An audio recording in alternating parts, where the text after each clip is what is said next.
Well, as we said at the top of the show, it's taken the Prime Minister 48 hours to label the Melbourne synagogue firebombing as terrorism.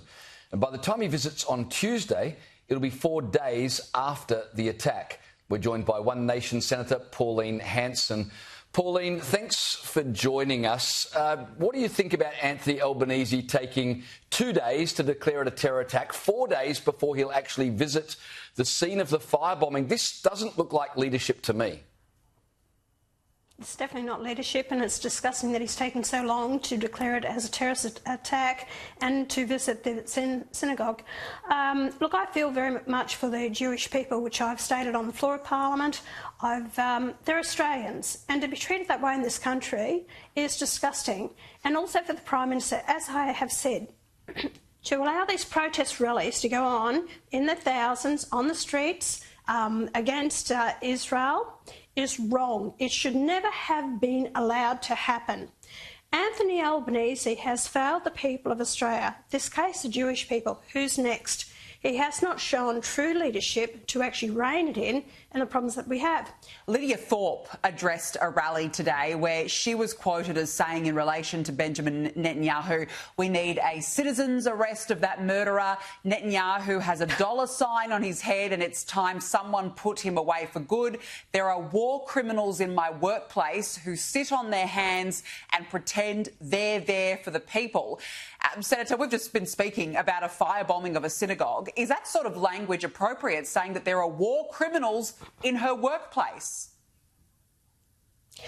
Definitely not. I think it's childish talk. I think it's she's out there to try and get attention for herself. She's stated quite clearly she doesn't want to be a senator for the people of Australia, for everyone. She's there as an antagonist. She's there to disrupt Parliament. She's there pushing her own agenda. And it's a real shame because there's no way of actually getting rid of her till the next election and she won't get re-elected again. But the damage that she is causing is terrible. I wish the media would just switch off and not give her any airplay whatsoever. You're fueling her. You're keeping it going. You're giving her a platform. I wish you wouldn't do it. Yeah, I absolutely agree with you, Senator Hanson, but gee, I reckon that telling a crowd that's already stirred up that politicians are war criminals is incredibly inflammatory and totally irresponsible. Yeah. Oh, sorry, go ahead. No, you're right. It is too. But that's the way she is. Even on the floor of Parliament, she does it. She tries to intimidate everyone on the floor of Parliament, the senators. That's why I stood up to her in the last week of Parliament. And I thought, no, you're not going to get away with any longer. Both sides have done nothing about her. They've actually, appeased her because they need her vote, whether it be the Labor or whether it be the Coalition. And they actually have gone along with it. Well, I haven't. I've had a gutful of her and I'm sick and tired of that's why I called it out. And I said to them, you deal with this woman now. If you don't start reining her in, this Parliament is an absolute joke, what happens on the floor of Parliament. You've allowed her to get away with it. Let's move to a slightly different topic. I want to talk to you about the economy. The National Accounts data released on Wednesday painted a pretty grim picture for the economy. Essentially, the economy is being propped up by massive government spending and record immigration, both of which are contributing to high inflation, and that's delaying interest rate relief. Albanese won office having convinced Australians he could manage the economy. Do you still think anyone still believes that?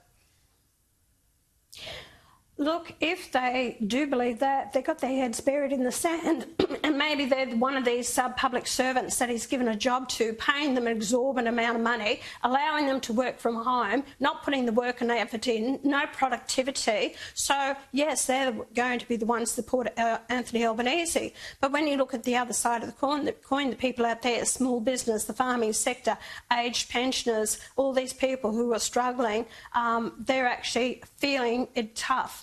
Ordinary mums and dads who can't afford to pay the bills.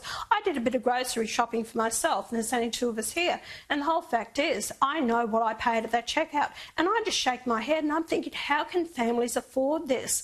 And the cost of living and the electricity costs on top of it. I feel for people out there, and I know they're doing it damn tough. But the Labor Party are not in tune with the grassroots Australians, and they need to understand, because businesses are going backwards. You've got small business shutting down. You know, what they thought they did in helping industrial relations has actually harmed it. And people are paying the price for it, because they're not going to have the jobs in the long run. And the net zero, that's an absolute killer for this country. Yeah, that $275 has never eventuated, and our power bills are going in the other direction, Senator. It's extraordinary. Yeah. Now, look, we're just weeks away from Christmas.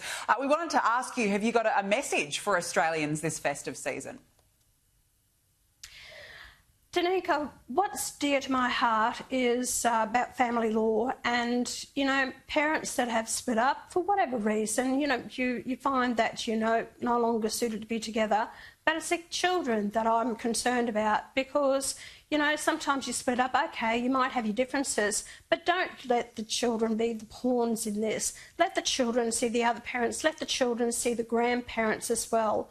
And that's what I put out a message to people out there. You know, reach out to the father or the mother of your children. On the lawns of Parliament just a few weeks ago, there was 2,400 suicides from men and boys. It's disgusting. And a lot of this comes from the family split-ups that happens as well. You know, other reasons, but a lot of it from that. The hurt and pain. As I say to people, you know, the kids need a mum, they need a dad.